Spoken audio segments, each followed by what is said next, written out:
Predsjednik HSLS-a Darinko Kosor posjetio je Imotski. Na kavi sa članovima stranke iz lokalnih organizacija Imotske krajine na glavnom Imotskom trgu razgovarao je o planovima stranke za budućnost i pripremama za predstojeće parlamentarne izbore. Podsjećam da na zadnjim državnim izborima prije 3 godine HSLS osvojio 4. najbolji rezultat od svih stranaka.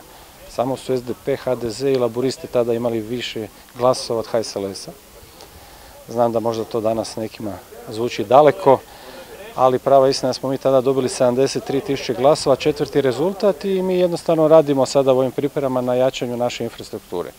Cilj mi je da od nekih 30 članova koje danas imamo u Imotskom povećamo to članstvo do nekih 50-100 članova, da možda privučemo i neke druge ljude koji će biti zainteresirani za suradnju s HSLS-om i da budemo spremni za izbore kad dođu.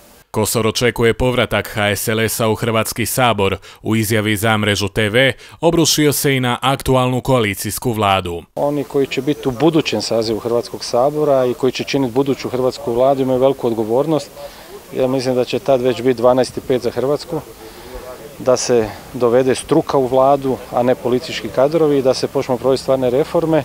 Jasno je da ova vlada SDP-a nema tu snagu, da je sad prošlo 3 godine, da više nemaju povjerenje građana i da oni neće provesti ništa za svoga mandata, tako da je izazov u stvari na nekoj budućoj vladi koja će doći nakon ove. Iako je Vlado Gotovac jedan od osnivača HSLS-a rodom iz Imotskoga, liberali su u samom gradu ostvarili loš rezultat. Sve na građanima. Ako se osjećaju dobro, ako rade, ako imaju posla, ako njihove obitelji dobro žive, onda neka podrže one koji su dosad bili na vlasti, kako u Imotskom, tako i na državnoj razini. Ako imaju problema, ako ne rade, ako njihova djeca kad završe školu nemaju nikakvu perspektivu, ako razmišljaju o odlasku u Kanadu, Australiju, onda treba nešto mijenjati. Odgovornost je na građanima. Kažu da je krivica najveća na strankama, možda i je, ali i na građanima. Jer ako neko jednom pogriješi na izborima ili 2 puta, može pogriješiti. Ali ako pogriješi 5 puta, onda više nije stvar onima koji su birali, nego onima koji biraju. Evo moja i poruka i ljudima iz Imotske krajine.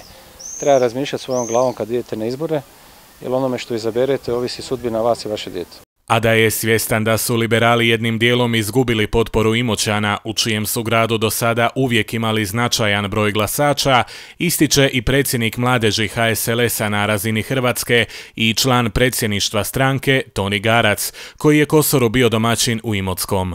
Ipak ističe da je njegova stranka u Imotskoj krajini na prošlim lokalnim izborima zabilježila i pozitivne rezultate.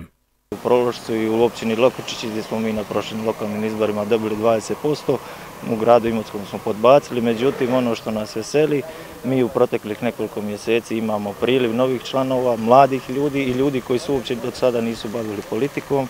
Imamo kvalitetne mlade, mislimo reorganizirati neke ogranke, dovesti malo svježe krvi i u svakom slučaju uvjeren sam da će HSLS već na sljedećim lokalnim izborima, za koje se već danas pripremamo, biti ugodno iznenađenje. HSLS u Imotskom ima mlad ogranak, a većina članova ima ispod 30 godina. Darinko Kosor istaknuo je kako smatra da su upravo ti ljudi perspektiva imotske politike.